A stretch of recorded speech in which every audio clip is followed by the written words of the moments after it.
Good morning, everybody, and thank you very much for joining me today. I love to see all your live chat beforehand. I was just saying to the staff, we don't need to listen to the weather person. We just need to see what's going on here because we get weather reports from all over the country and we're up to date. We know what it is the second that they're looking out their door. Doesn't matter what the forecast says, we now know what the weather is like. So, hi to everybody. Hi to Carol, Nicola, Sarah, Sue, Lynn, Fiona, Pat, Julie, Janice, Julie, Elaine, Karen, Sheila, June, Heather, Teresa, Catherine, Shirley, Pat. Ah, lovely. Lovely to see you all here. And you can see what we're going to be working with today. And you may or may not be aware that there is a brand new colour from the Tim Holtz Distress Ink range. And it's called Kitsch Flamingo. I think that's how you pronounce it anyway.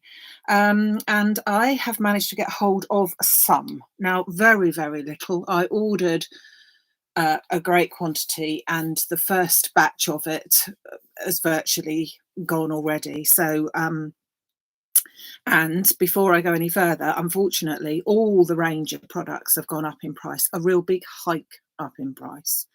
So if you are interested in any of the distress inks, whether they be distress ink or distress oxide ink, pop over to the Facebook section or Facebook Live section of the maximumcrafts.com website, because these ones I'm afraid are at the new price, but everything else is at old prices because they are.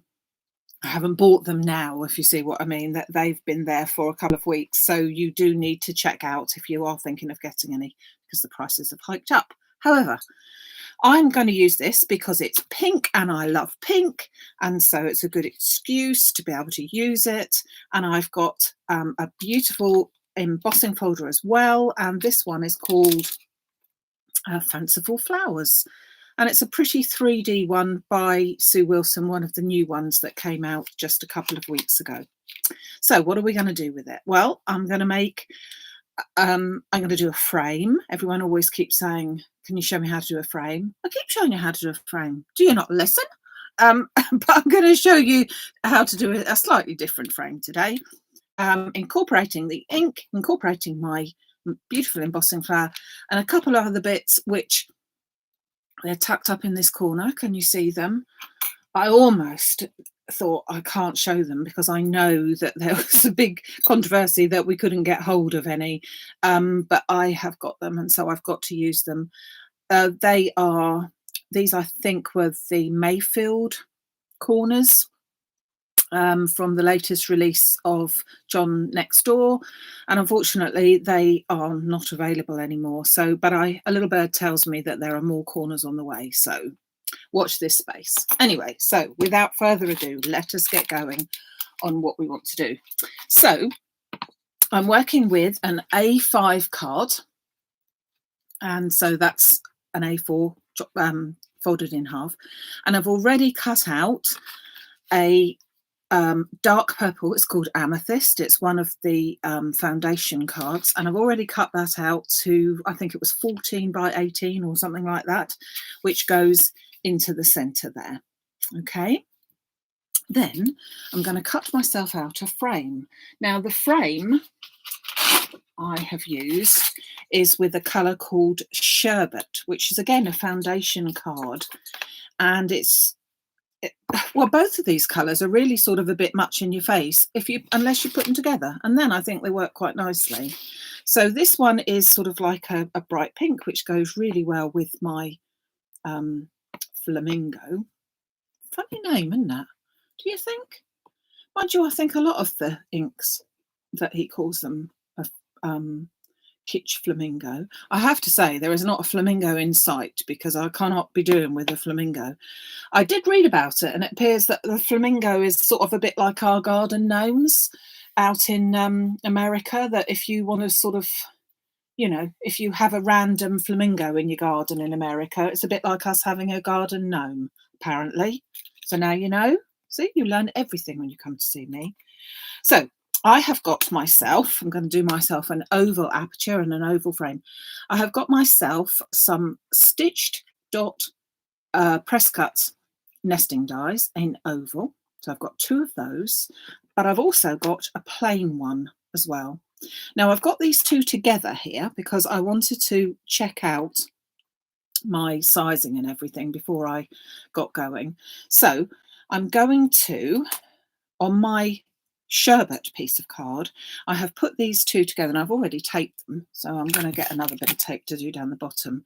So I've just, with the stitch dot, I have gone one size. I'm sorry, I don't know which one it is, but I've got one size, gives me about 1 centimetre either side and about 2 centimetres top and bottom. So I'm going to try and centre that.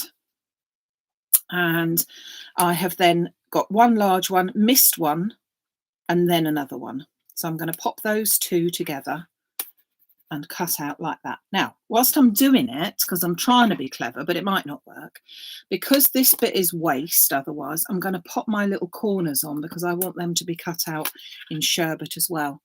So I hope this isn't going to be too clever. In other words, I hope it's all going to work. Famous last words, but I thought I might as well do that, because if you've got to listen to the machine whirring once, or whirring at all, you might as well listen to it just the once. So let's just pop that on my board, and it's going to go through the machine that way. And I am going to put my metal shim over the top just so I can try and achieve those lovely corners all in one, as I'm being, well, clever or daft. We shall see in a minute, won't we, when we bring both of those out. So just run that one through. Clonk in a minute. Oh no, not too much of a clonk. Not too much. Let's see what we've managed to achieve. So, oh, looking good, but stuck to the table. So there's my beautiful little corners. So one, oh, a lot of pressure there, isn't there? So let's pop them to one side because I don't need those for the minute, but handy to have them all cut out. Oh, now where was the missing one? Oh, there it is. So those 4 corners are all cut out, as is our lovely aperture.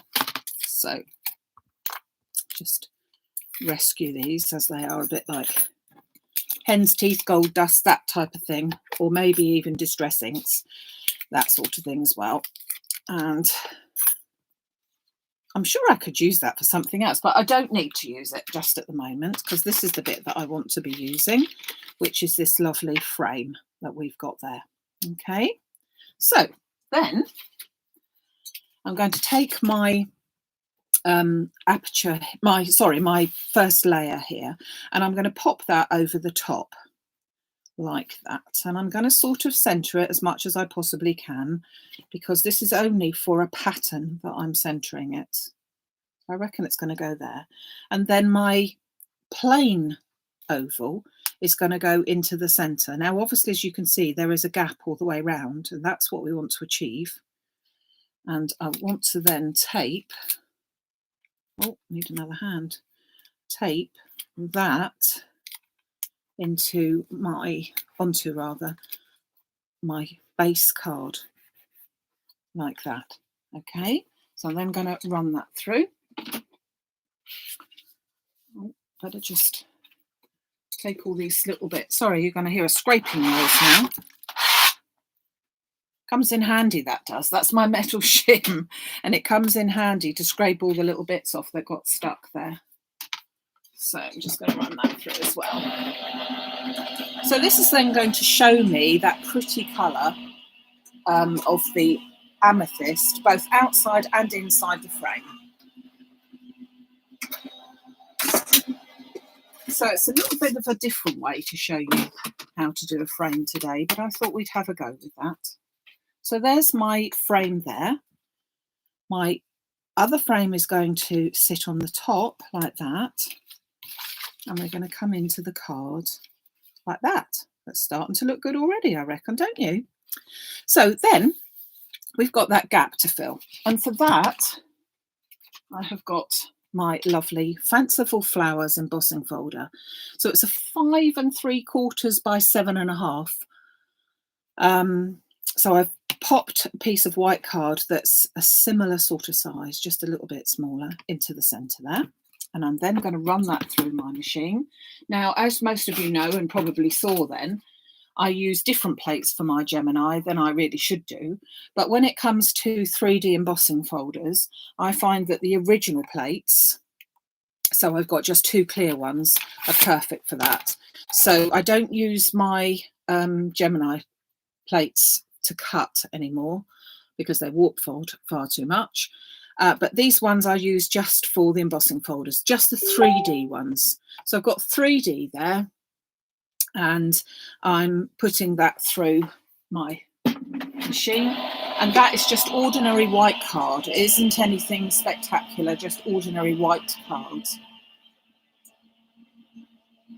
Okay.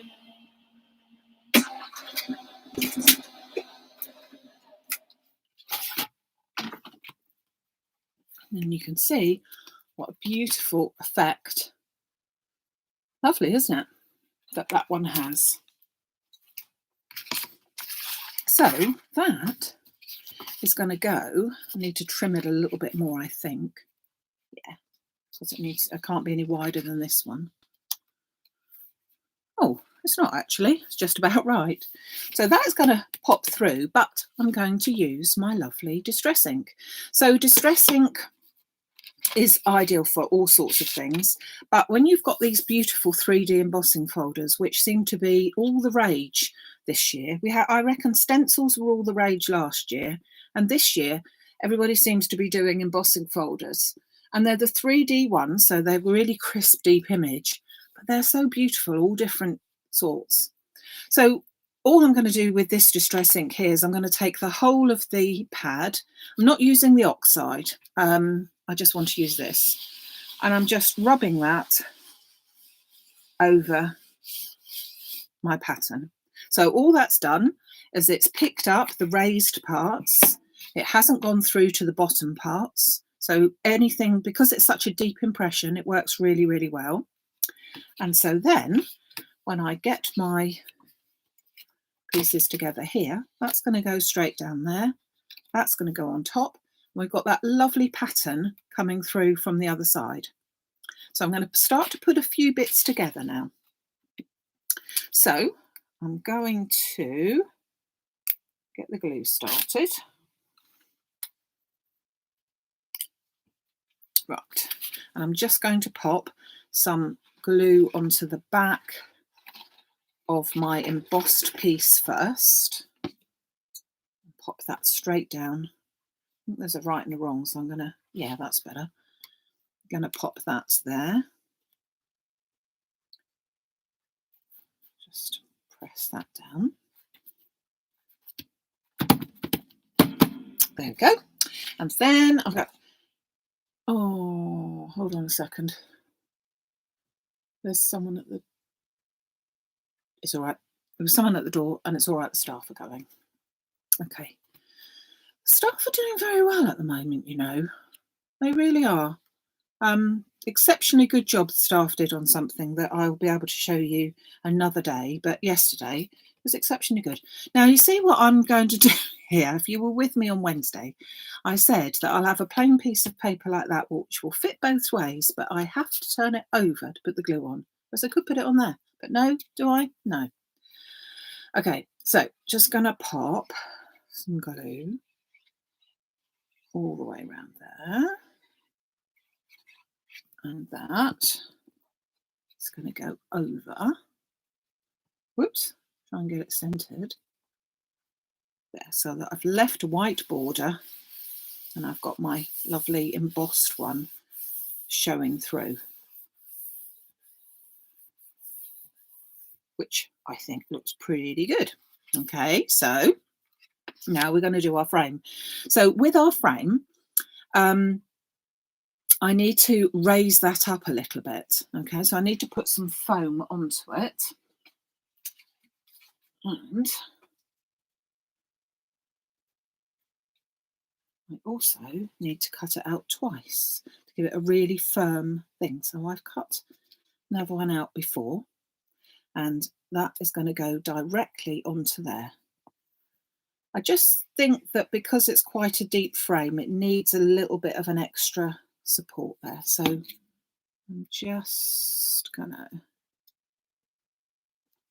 stick that one directly on top of to the one like that. And then you'll see that I've cheated, because rather than you sit and watch me play about, I've already put an array of tape around there. And obviously, because it's an oval size, I can't do much about putting it on in as much as even pieces as I'd like.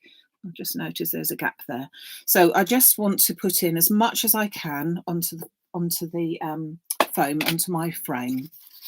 Okay, so now I'm going to take off the backings of this and pop that over here.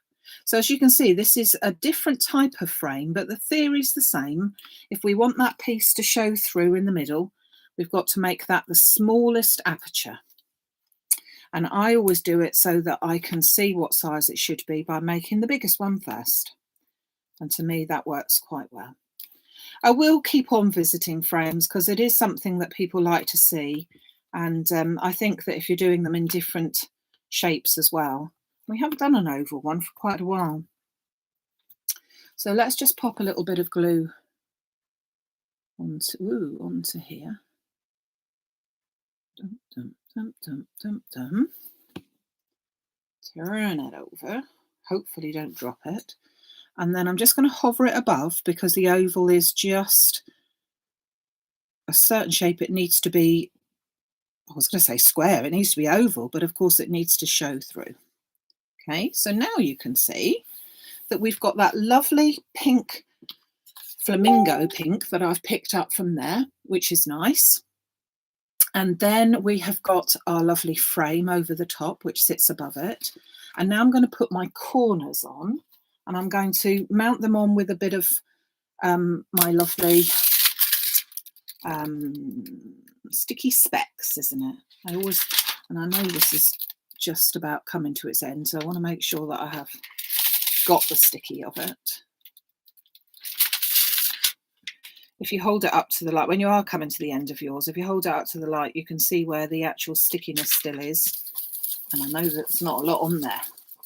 You've got to get your money's worth, haven't you? So that way, with such an intricate little pattern, it fits in nicely. So I'm just going to pop these into each of the corners.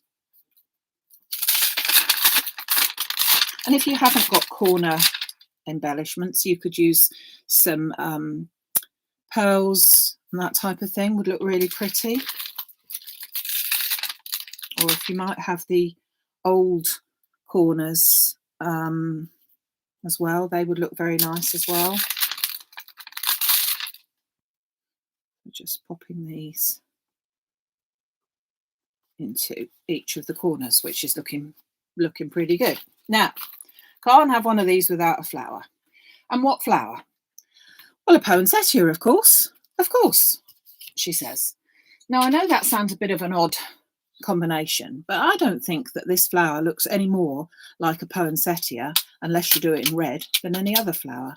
And I like the fact that it's got quite big leaves to it.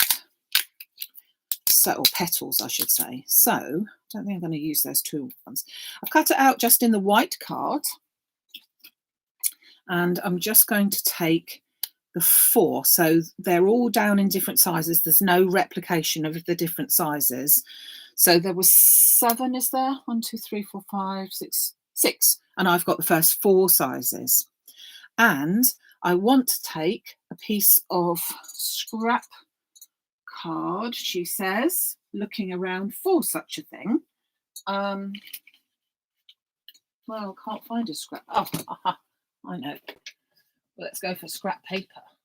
That's what we really should have, because I want to put some colour on it. So I'm going to just pop these onto that white piece of scrap paper there, because I want to add some of my flamingo. So I'm using a sponge dauber, picking up some of the colour, and I'm taking the leaves and petals, and I'm just putting my pink all the way around like that. Now, as I said, this is the Distress ink, not the oxide. I wanted to have more of a depth of colour, which is why I've gone for this one, because this is more of a solid colour. Whereas the oxide has got fantastic different type of capabilities, but it isn't such a deep colour. So having gone all around the edges, I'm then going to go into the middle of my flower, and I'm just going to give it a good dark centre like that. I'm just going to do that to all of mine. Now, what are we all talking about? Nothing of any interest to me, I dare say, because nobody speaks to me. Well, I can't see anyone anyway. Oh dear. I know. Anyway, they will be speaking to me on a workshop tomorrow. So for those of you who are here today that are joining me on the workshop tomorrow afternoon, really looking forward to that. I'm going to be showing you some of the new stamp. We're working with the stamp cut dies, which are really great fun. So I'm looking forward to seeing you for that. And then another workshop on Monday. Oh, it's going to be a busy weekend. And I'm back with you on Sunday as well. Back with everybody on Sunday. So that's good. I'll just do all these. I know that you could cut them out in pink, in one of the colours, but I think that this looks even better with just a hint of a colour, to be honest with you. And it's one of the first things that I did when I started working with distress inks. I'm sure these colours will be back in again soon, but unfortunately it is one of the ones. Ranger is very, very slow at the moment in getting things in.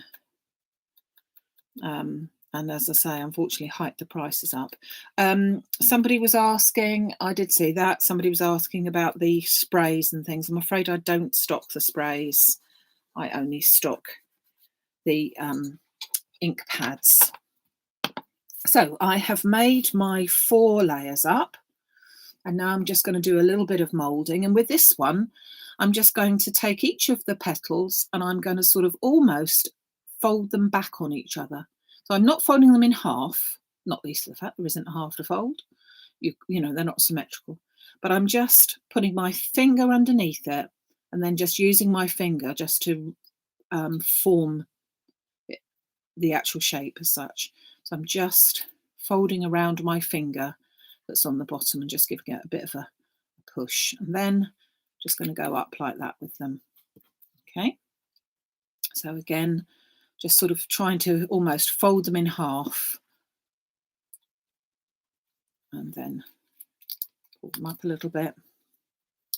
And with this one the same. And if you do them in a different way, they will look like a different flower. So if you press them in half the other way, like that, they will look like a different flower.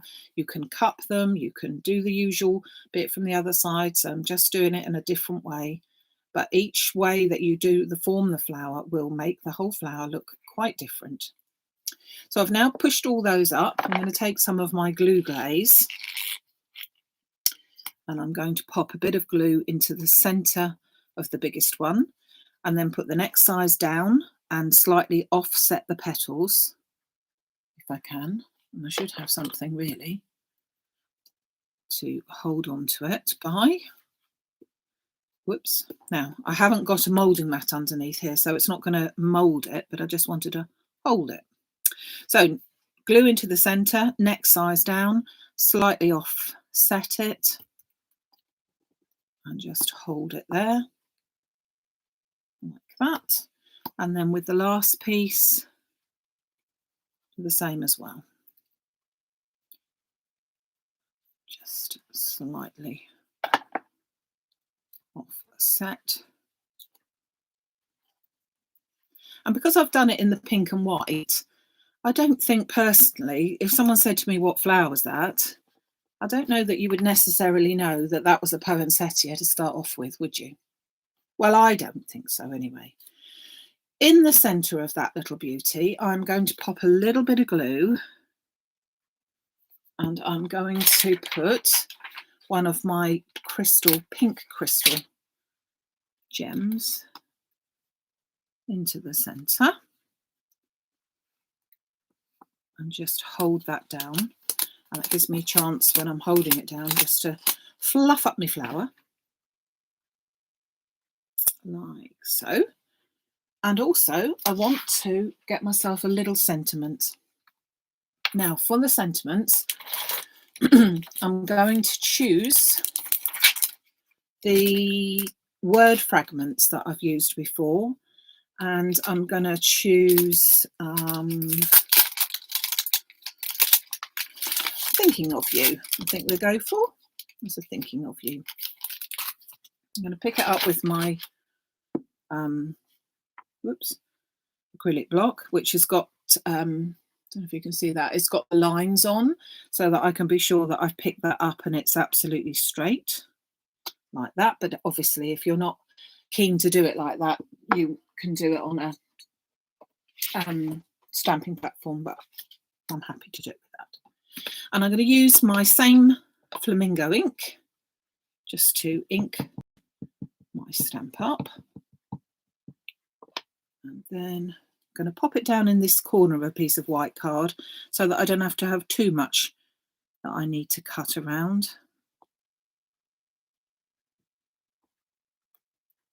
Like that. You can see there. And I'm going to put that back because otherwise I won't do it, and then I won't know where it is, will I? Let's put that all back and be a good girl for a change. Tidy girl. If you saw the rest of what I've got in here, you wouldn't think tidy girl came into the scenario, I'll tell you. Right, I'm going to use my long handled scissors to give myself cut this. I can do that in one and then there, like that.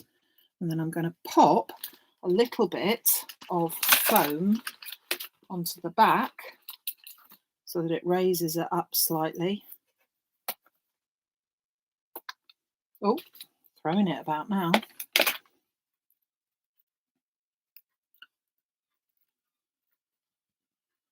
And then just pop that on there like that. So bringing my card back in, I'm going to put my beautiful flower down in the corner there.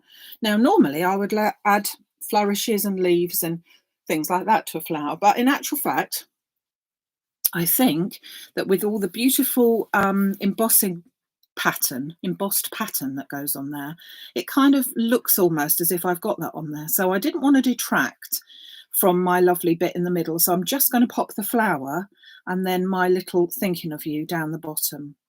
So let's just get my glue gun, I think, possibly. It's in, oh, thank you. It's hidden. It's hidden amongst all the other loveliness.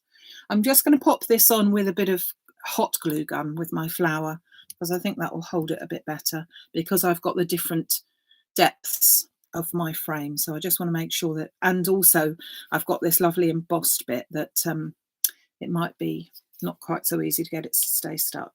So I'm just going to pop, she says, a little bit of hot glue and then pop my flower down with that. Just hold that in place whilst it sets because it was quite a big lump of hot glue. There we go. And then sit my little Thinking of You just about there. So there we go. There is today's card all done for you. Hold it up so that you can see a bit better. So let me go through what we did. We used the brand new Kitsch Flamingo distress ink. So it's that brighter pink, but nonetheless a lovely pink. Any colour pink's lovely. And we used it with our 3D Fanciful flower embossing folder. So I just wiped that over the top, not with my dauber, just with the pad itself. Then we had the plain for the inside of the nesting ovals by Presscut, and the outside frame is made up with stitch dot and nesting ovals by Presscut. I hate to say it, but we cannot get these. But these were the Mandela corners from John Next Door. So I do think that they look lovely with that. And then I've used the poinsettia flower. It's called the poinsettia flower, but I don't know that that looks necessarily like a poinsettia flower, but that is one of what it is. And then I've used the word fragments of the little embellishment, the little sentiment there, just to say, thinking of you. So there we go, today's card for you. So I hope you liked it. As I said, the distress inks that I have are what I have, I'm afraid, at the moment. I might be able to get some more of this particular one, but the oxides, I know I ordered loads and I've only got literally a handful. So if you've got those, good, but if not, they will be back, but I'm not quite sure when. The folders and everything are in there as well. So I will be back on Sunday morning with some more crafty ideas for you at 11 o'clock, same place, same time. Don't forget to subscribe to the YouTube channel. And in order to do that, you need to be signed into it, which is with your Google account. So I know it sounds a bit of a complication, but if anyone's got any trouble signing in and therefore being able to actually chat live as well and get notification of when I'm coming back on again, just give me a shout if you're not quite sure. I will see some of you tomorrow in the workshop, and don't forget that there are, I think, 2 more places on the workshops left at the end of the month on the 27th. Okay, so have a great day. The sun is shining here. I hope it continues to shine. And I hope that I manage to send of it up north, because you can't get much further south than I am. So wherever you are, I'm going to be sending it north, all to you. Have a great day, everybody, and look after yourself. Be good. If you can't be good, make it worthwhile. Take care. Bye.